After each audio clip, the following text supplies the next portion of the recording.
Welcome to Real Life Inequalities, and this is where we get to take what we've learned in the previous lessons and apply it to real life situations. And so we're just going to look at a couple of examples. Hopefully you're able to look at the notes. So I'll just read you this scenario here. A super slide charges $1.25 to rent a mat and 75 cents per ride. Matthew has $10.25. How many times can he slide? So there's my picture over there. So of course, if we think about it, normally you pay that one-time fee and you can slide as many times as you like, but that doesn't make a real-life inequality. So the first thing we're going to do is choose a variable and define what it means, because we're going to have to, this time, come up with our own inequality. So let x equal. So we're going to come up with an inequality and we're going to solve it. It says, how many times can he slide? Well, that's what we'll calculate.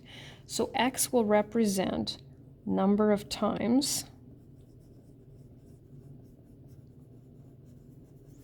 Matthew can slide. So now we need an inequality. So you can see that there's three numbers that jump out at us, right? There's 125, there's 75 cents, there's $10.25, and of course we're going to need our variable, right? So total amount of money is going to be, and technically it could be the left side, but most of the time we put that on the right side. So that's the total amount of money he has, okay?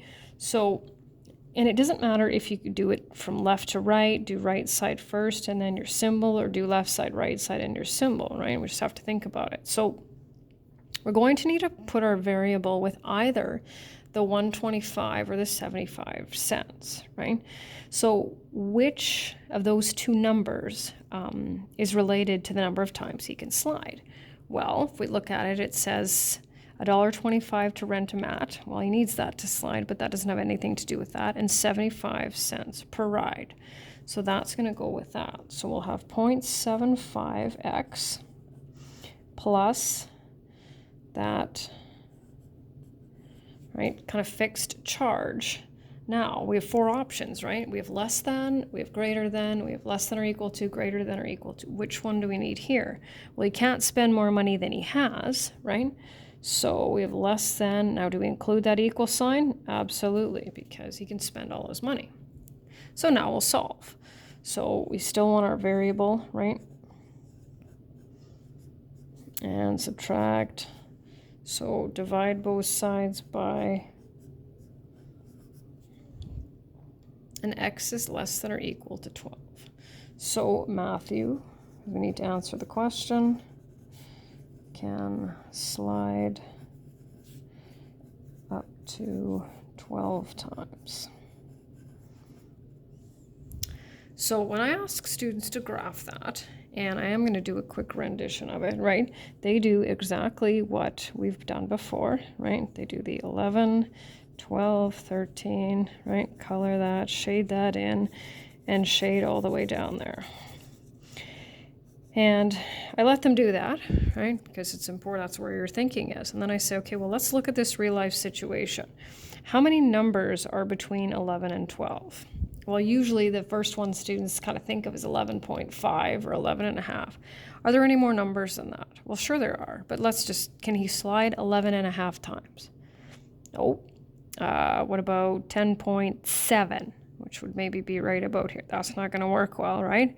And this arrow indicates infinitely to the left, so we're in the negatives. Like, that's just not going to make sense, right? So this time, because we're dealing with real life situations, what we learned in the other ones is just not going to apply here. So what are his options? How many times can he slide? Well, we already know he can slide 12, right?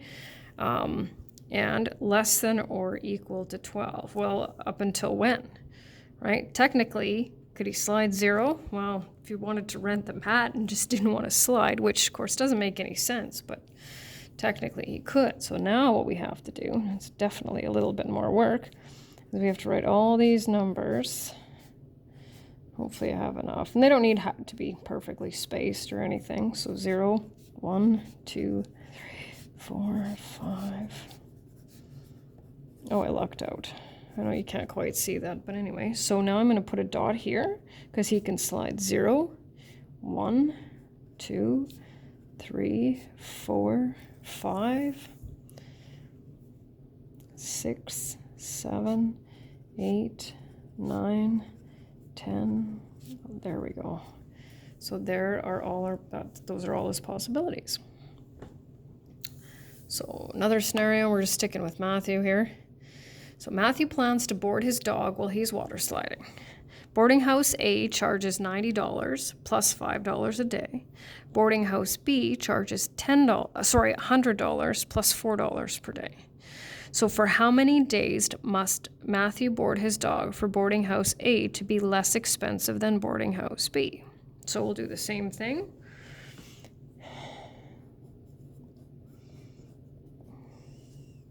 So now I've figured, okay, so what are we looking for here? What's X going to represent? Well, we're looking for the number of days he needs to board his dog. So number of days.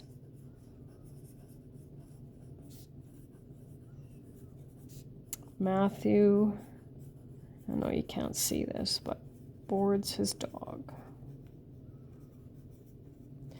So it doesn't matter which one we put on the left, but that will affect, of course, our inequality symbol.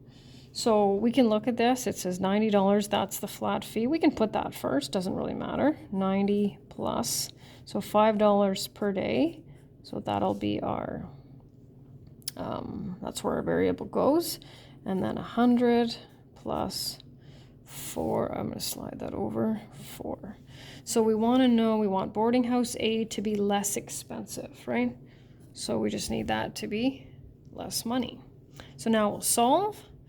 And so we'll move our variables over there. So we'll subtract 4x from both sides and we'll subtract 90.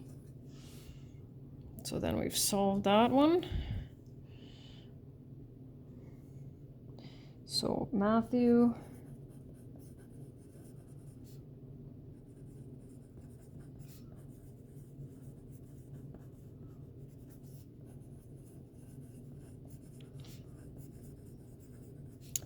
must board his dog for fewer than 10 days in order for boarding house A to be less expensive. So here's where it gets interesting. So it's like, okay, in order, it has to be fewer than 10 days, but would it have to be exactly 8, let's say, or 9, or could it be, let's say, 8.5? Well, we've got some flexibility there, right? So if ever you're kind of wondering, okay, well, you know, I think it should be this because of this reason, then just write me a sentence in English. So I'm going to go 0 and just put all our numbers again. 3, 4, 5, 6, 7, 8, 9, 10. Not as evenly spaced as I would like, but that's okay. Right? Now, because it's not less than or equal to, right, I'm going to go over here and I'm just going to open that circle because it has to be fewer than 10, right? 10 is not an option. And then